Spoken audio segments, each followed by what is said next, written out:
episode 127.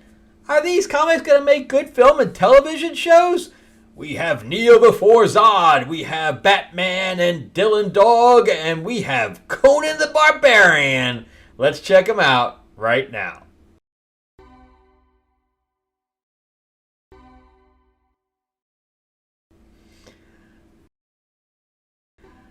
Alright, welcome back to the channel, everyone. Thank you so much for spending time with me as we rant about movies, comic books, and television shows, as well as the occasional board game. I am your host, Frank Zanca. I'm an award-winning screenwriter, novelist, and comic book writer, as well as a filmmaker. And, yeah, I had some good meetings today, even though it's a Sunday. I did reach out to a few people, and a few people did reach out to me. So, yeah, something's got to break soon. I know everybody's waiting for that last strike, but it sounds like people are starting to gear up. Because really, we only have 1 month left before we know if the Teamsters are going to go or not. I am going to be at Gen Con. If you guys are board gamers at all, Gen Con is the convention that equals Comic-Con, but for board games. And it's in Indianapolis at the end of the beginning of next month, end of this month, so the 30th through August 4th. So I'm going to be excited to go to that. I just bought my ticket today, and I'm hooking up with some of my buddies that I haven't seen in a while, and we're kind of sharing Airbnb and stuff like that, so it's going to be fun.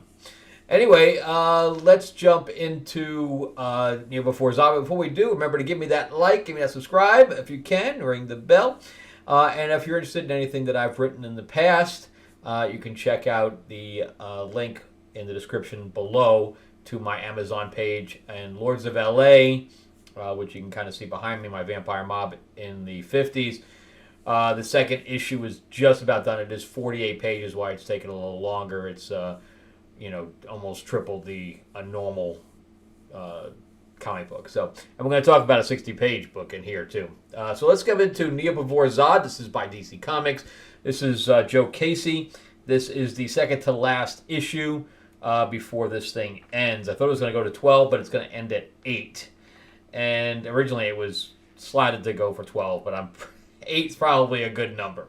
I don't know how they could put that into a trade, or if they're going to do all eight issues or break it into 2 4s. I don't know. It'd be kind of small.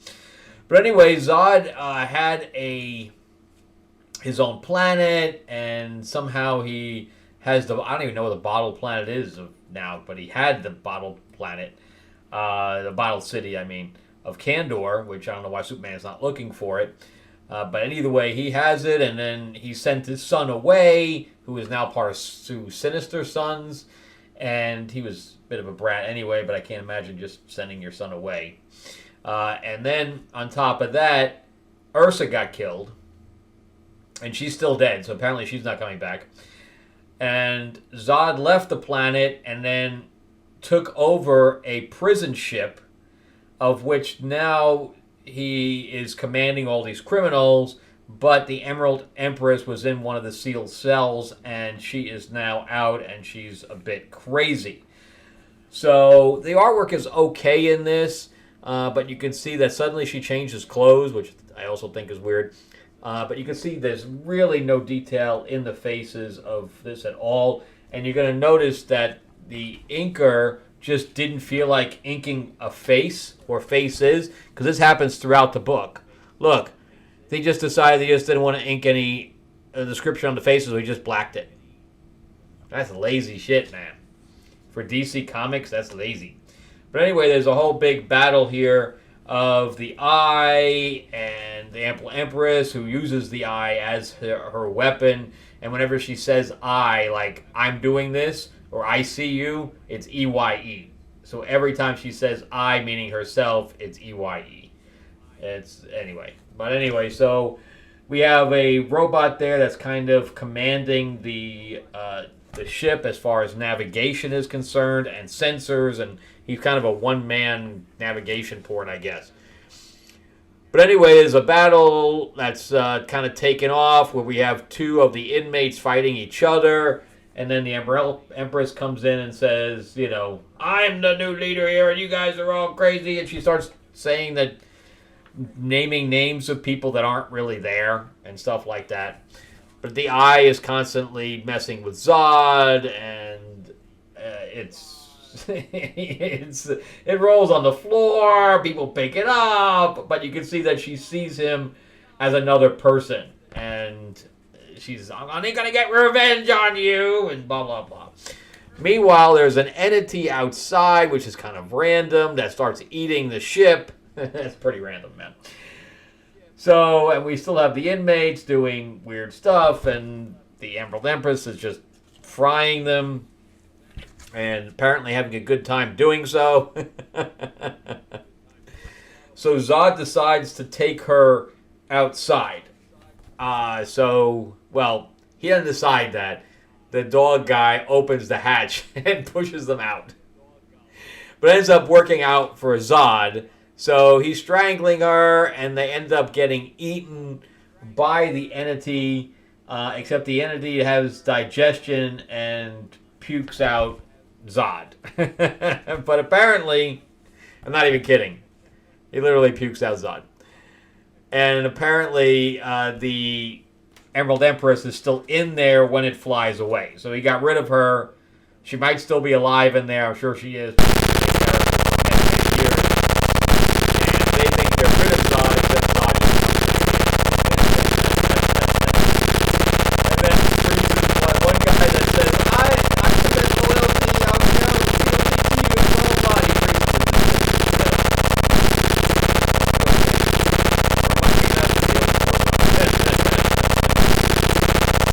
So anyway, he tries to relax, but the alarm goes off, and he's like, what is it now? Oh, by the way, there's the Dark Knight deal. Not written by Tom Taylor. I might try it out. But anyway, Red Sinistro is outside.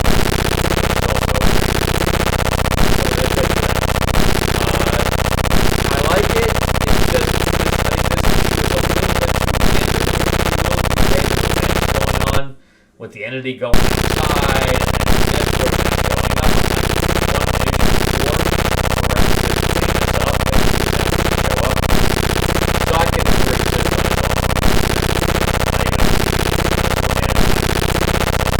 He's not the Joker. Joker is probably one of the people that Harley can stand on her own, but Zod is not enough to stand on his own in a regular film. All right, so let's jump into Dylan Dog with Batman. This is issue 3. This is the end of the run. So this is where the Joker teams up with the serial killer that Dylan Dog was fighting. Anyway, we thought he was dead, but he actually came back, and he is trying to figure out the soul. That's his big thing, is discovering the mystery of the soul. So there was, Joker was like reanimating people, and then John Constantine went to hell with them to see if the serial killer was there, and of course they were told that he wasn't. So we got all this supernatural stuff going on because Dylan Dog is the supernatural guy. And Batman's just along for the ride, and a lot of that, we did have a nice fight scene in the sewer with Killer Croc and stuff like that. But anyway, this is 60 pages long for $5, so I want to jump through this. But imagine that, $5 for 60 pages. That's a really good deal. And the artwork's okay.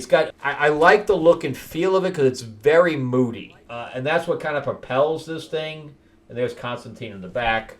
And again, I'm going to jump through this pretty quick and get to some points. But anyway, so now that he's back, he's just killing people. Just haphazardly, just killing people. Like, he kills this woman, he kills the homeless guy, he puts a scalpel in his eye, and even the Joker, now they're on a plane, etc. But even the Joker's like, he actually comes to Batman, and I'm going to fast forward this, but we also have Commissioner Gordon hanging out with Dylan Dog, and of course he doesn't believe in the whole supernatural thing, but he's like, whatever. Here's the Joker and the serial killer, and this is where they're just not getting along. I like some of the angles that they're picking up and stuff like that. They sign the bat signal. Apparently Dylan Dog is not with Batman this entire time, and he's like, well, he's really not answering. So therefore, he's probably busy. So yeah, and it looks pretty good. I like the colors in here too. I think that's why I said the mood is really good. But anyway, Batman is ends up going after the Joker, and this is where the Joker says, "You need to go after the other guy. I'm going to help you because." And it's kind of interesting as Arkham Asylum. So it's kind of interesting about how, because then he brings him in, but he won't. He wants to talk to Dylan Dog, knows the serial killer better than anybody else. So that's why he won't talk to Batman, even though Batman beat the crap out of him. He wants to talk to Dylan Dog, and he explains that even though Batman again beat the crap out of him, he explains that I'm an artist, so my kills are about art. The serial killer guy, he's only there to try to figure out the mystery of the soul. So it's just chaos. It's just random. There's no meaning to what he's doing. He's just doing it to do, and I can't abide that. So we have to stop him. And he talks about the other Batman villains. Finally, yeah. See the mood of this. I like the mood of this. I think the artist did a good job here of the high angle and everything like that. I kind of like the. Look at that. That's pretty cool. But anyway, so they go after. Oh, that's right. He says, "I can't really think. I'm hungry. Let's get pizza." So literally, Batman gets some pizza.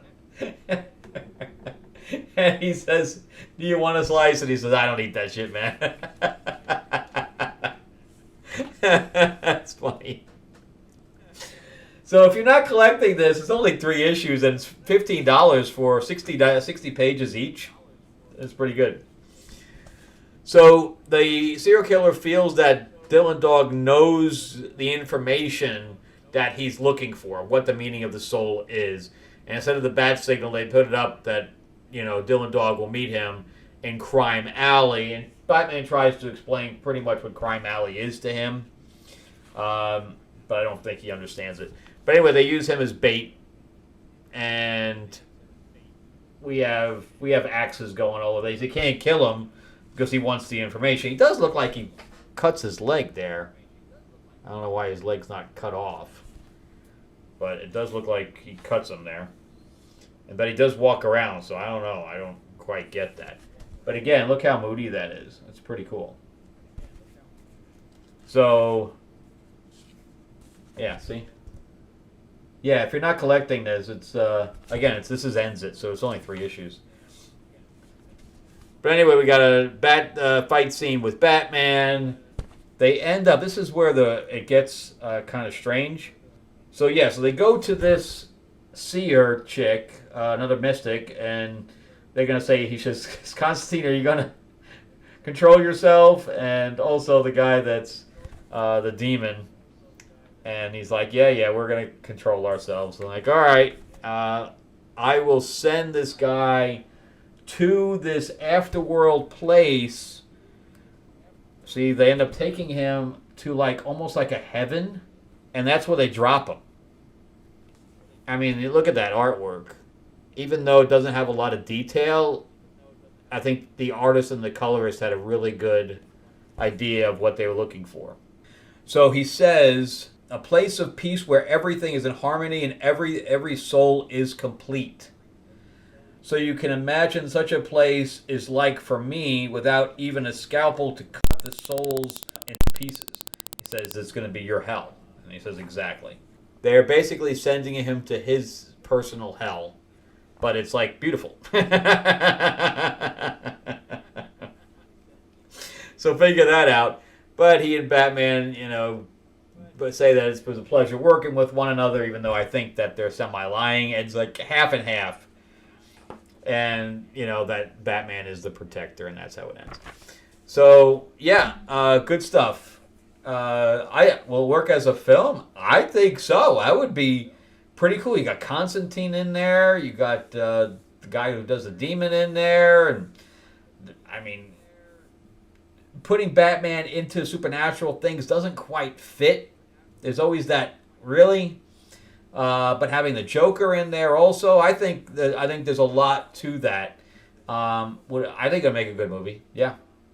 I don't know if they'd ever do it because they can't get a Batman movie off the ground. They got the one that they're doing now, which is the sequel to The Batman. And then, James Gunn's doing whatever James Gunn do. But see, this is the kind of thing with Batman that they don't do. They could literally be releasing so many different, like, Gotham by Gaslight. Batman's already a staple character. There's a lot you can do with him. And you can just keep releasing movies that are different types that would still get a huge audience. You don't need big actors and stuff like that. You don't need a $200 million budget to do a Batman movie. Because it doesn't matter who's in the mask. And I think that they can do some really cool stuff. And you can have a variety, like the Joker has, his own movie. There's a variety of different things that you could do with Batman, but instead they wait, 5 years in between movies. I don't know why they do that. I really don't. But anyway, just jump into Conan. This is the end of the run here for Jim Zub. I don't know if he's going to be, hopefully he's going to be continuing writing, but this is the end of the arc, where it was the Black Stone, and he stabbed himself, and he had these entities, these ghosts of some kind that bring him to the past, to Atlantis before it, sunk. And Kull is there as the king, and Kull is going a little crazy, and they decide that they need to go get this sword on this ancient side of Atlantis that's all in ruin, and they enter this thing, and he pulls out the sword, and they told him to be careful, but he did it anyway, and this reanimated Thulsa Doom, who looks like Skeletor. And again, this is the first time we saw him was at the end of the last issue, but you could see that he looks like Skeletor. And I read a thing where that's how Thulsa Doom was supposed to look. That's where they took Skeletor from. But the artwork is amazingly good. Major throwback. And it's by Delator, the magic sword there. And then we get this kind of like a bio flashback that shows what he was before. And he was this guy, and there was a meteor that dropped, and he was a ruler and a warrior, etc. And I think that was Kull who became king. But anyway, with the Blackstone or whatever else corrupted him and gave him power, etc. And we got this really nice fight scene, which again kind of looks like Masters of the Universe because, he looks like Skeletor. He's even got I think they should have changed the color because that's even Skeletor's colors. But we get this nice, again, the fight scene is great, but Conan's sword gets broken and he stabs him in the eye with the sword, which of course this falls out. But he ends up, is that where he cuts his hand off? There's a piece where he cuts his hand off. Maybe it's later on. But he ends up grabbing the other sword, and the spear guy ends up cutting him right through the middle. And then the battle continues. And then I think it's the next page. Yeah. So the next page, he cuts his hand off, and like the part of his hand starts attacking his face and stuff. That's pretty gross. But and the lettering is hard to read in places because it's that little dark red and the black without putting a box around it. But he's like, "Oh, the Black Star, the power is mine!" And that's really a nice piece there. But then he just cuts his head off, and that's the end of that. Leave it to Conan to cut somebody's head off. And they escape as everything is kind of crumbling down, the whole ruins that they went in there. And he drops the sword and that's the elephant god there, because he goes back in time, or forward in time, I should say. Forward in time, back to when he stabbed himself But he doesn't stab himself. He goes right before he does that, and then he drops the sword where he stabbed himself, and that's the end of that. And that ends the adventure. And boom. So that's the end of that arc. I think that Thulsa Doom, though the fight scene was cool, I think he was defeated way too quickly. It was a 12, issue arc to get to him. So that, well, it wasn't 12. I think it was 6 because we wanted to think the last one. So a 6-issue arc to get to him, just so we could kill him off in one issue. So I'm not sure that it was a fun read, but I'm not sure this would make a good film. I would love to see a new Conan film, but this is not the story to tell. Too much of color gets too confusing if you were going to try to do that as a movie. Dylan Dog and Batman, hell yeah. I think this would be a good, fun little thing. And Before Zod wouldn't work without Superman, but it's been interesting. I'm glad I collected it. All right, that's it for me. Thank you guys so much for watching. I greatly appreciate it. Remember to give me that thumbs up, give me that like, give me that subscribe. If you can, I am trying to grow the channel out, so if you can ring that bell ding ding, we greatly appreciate it. It's free. Do it. Also, if you'd like to read anything that I've written in the past, you can check out my Amazon link in the description below. Also, I'm on Audible with Destiny Aurora, so if you like audiobooks. Check out some other videos before you leave. And again, thank you so much for spending time with me. I will see you guys on the next episode. All right, thank you guys. Bye-bye.